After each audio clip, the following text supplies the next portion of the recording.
Well, the ministers, Bheki, Cele, Motsaloadi, are expected in the area today to engage with residents. It will be Cele's third visit to the troubled township in as many days. Let's speak to our reporter now, Linda Mnisi, and we talked to him off camera, and that's because, Linda, you possibly are showing us the visuals of what is going on in Diepsloot right now. Just describe the situation for us as you see it.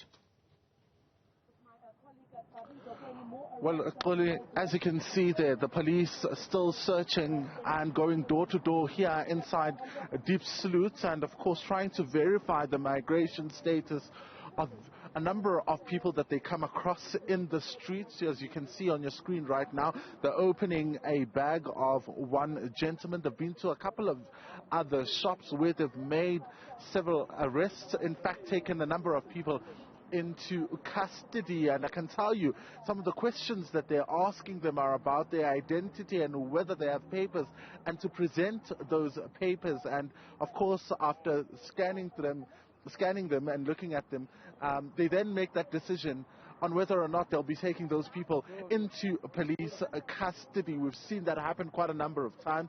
In fact, the last stop that we were at, there was a gentleman who was a shop owner and operating at a local shop here in Diepsloot. He presented about two kinds of documents. The first one he gave to the police, and it seemed that they were not quite, convinced that these were legitimate documents or if they belonged to him.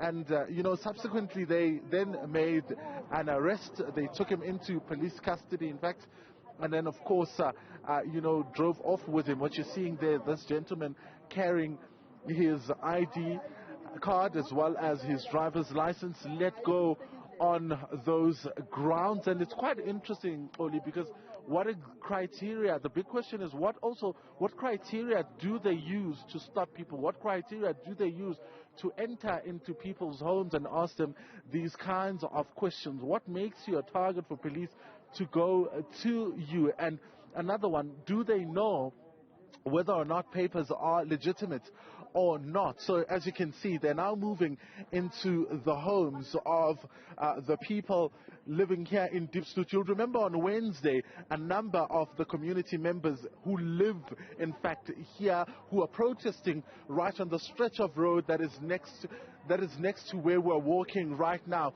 were fired with rubber bullets from the police themselves. So seeing police now again going into their homes, one can only imagine how they must be feeling. From where I'm walking, I'm also seeing children who were also, taken aback and quite frightened by what happened on Wednesday evening.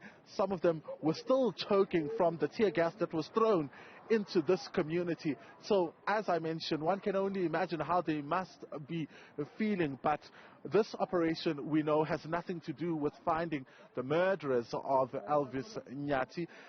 None of the people have been arrested. Nobody, in fact, has been arrested for the murder of Elvis Nyati. And police are saying that they're still investigating, but also depending largely on the community to come up with any form of information that could lead to arrests.